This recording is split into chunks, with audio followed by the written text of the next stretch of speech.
Bonjour, alors une nouvelle carte postale de mes vacances, la 12 je crois, et nous sommes le 17 août. Alors, je voudrais vous parler là d'un texte qu'on va éditer chez Almora à la rentrée prochaine, au mois d'octobre-novembre. C'est un texte de Nisargadatta Maharaj, une traduction de Nisargadatta Maharaj. Le livre s'appelle The Nectar of Immortality, donc le nectar de l'immortalité. Et là, je suis en train de revoir la traduction du livre, qui est vraiment passionnant, vous verrez. Et je voudrais commenter une petite phrase sur laquelle je suis tombé hier en regardant ce texte attentivement. Quelques mots sur Nisargadatta Maharaj, donc c'est un maître indien qui vivait à Bombay, qui est mort en 1981 et qui est mondialement célèbre pour des recueils d'entretiens, dont le principal sans doute d'entre eux qui est le livre Je suis, enfin c'est traduit en français sous le nom Je suis, en anglais le titre du livre c'était I am that, je suis cela. Et, et voilà, et donc ce livre qu'on va publier à la rentrée, c'est aussi un livre d'entretien, donc le nectar de l'immortalité. Et dans ce livre, il y a un extrait donc, que je vais vous lire. Donc Maharaj dit ceci: un gourou donna le conseil suivant à un chercheur, regardez en arrière. Et le chercheur naïf regarda derrière lui, prenant le commandement au pied de la lettre.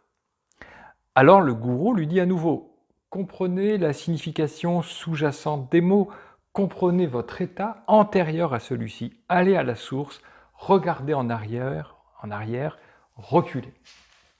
Voilà, donc vous voyez, c'est un Maharaj raconte cette histoire d'un maître qui dit à son disciple: regardez en arrière, et le disciple il regarde comme ça, en arrière, je vois rien. Or évidemment, donc le gourou dit: non, regarder en arrière, c'est pas ça, c'est pas regarder, c'est pas tourner sa tête, c'est autre chose. Alors qu'est-ce que c'est que cette autre chose? Eh ben, c'est donc retourner à un état antérieur, revenir à la source. Voilà. Et donc moi je voudrais commenter cette citation parce que elle me touche beaucoup, parce que dans ce que je partage, suite à l'enseignement de Douglas Harding, ce message de regarder en arrière, de retourner son regard, est aussi central. Alors là, Maharaj n'a pas les outils que nous avons dans la vision sans tête, mais le message est le même.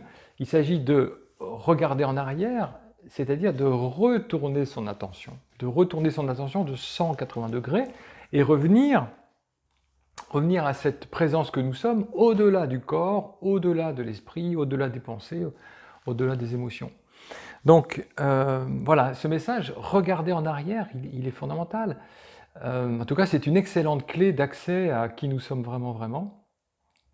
Revenir à la source, retourner son regard, retourner son attention. À la rentrée d'ailleurs, j'ai écrit un livre et j'ai publié un livre entièrement consacré à cette thématique du retour en soi, du retournement de l'attention. Le livre s'appelle Retour à soi, retour au soi d'ailleurs. Et du coup, je crois que je mettrai cette citation dedans parce qu'elle est vraiment superbe. Alors, regardez en arrière. Voilà, qu'est-ce que ça veut dire concrètement, regarder en arrière? Puisque c'est ce que nous demande ici de faire Maharaj. Notre attention est toujours dirigée vers le devant. Nous regardons le monde, à peu près. Nous voyons les objets. Notre attention est comme une flèche qui part de nos yeux, qui part de notre tête, et une flèche qui pointe vers l'extérieur. Et nous regardons le monde. Notre attention est tournée vers l'extérieur. Et du coup, nous négligeons la source de l'attention. Nous ne voyons pas qui ou ceux qui regardent, en fait. Nous ne sommes pas attentifs à ceux qui regardent en nous. Pourquoi? Parce que nous pensons le connaître. Nous pensons que celui qui regarde, c'est l'individu. C'est l'individu auquel on est identifié, c'est le corps-esprit. Donc notre attention est tournée vers l'avant, donc pour découvrir ce qu'il appelle ici l'état antérieur, la source, il faut donc retourner son attention vers l'arrière, en quelque sorte, retourner son attention de 180 degrés. Et qu'est-ce que ça veut dire concrètement? Ça veut dire, pour vous, regardez dans la direction de mon doigt, c'est-à-dire regardez ce à partir de quoi vous regardez, c'est-à-dire ce que je désigne ici, vous voyez, l'espace au-dessus de vos épaules. Donc, regarder en arrière, c'est voilà, c'est un mouvement de recul, en effet, un mouvement vers ceux qui perçoivent en nous, vers ceux qui regardent en nous. Alors Douglas, vous le savez maintenant, illustrait ce retournement par ce geste. Hein, voilà. Donc là, on regarde vers l'extérieur, et avec ce geste, on regarde ici vers la source. Et ce simple geste, ce simple retournement de l'attention permet de prendre conscience de la source, permet de prendre conscience de ce que Maharaj appelle ici l'état antérieur au corps-esprit.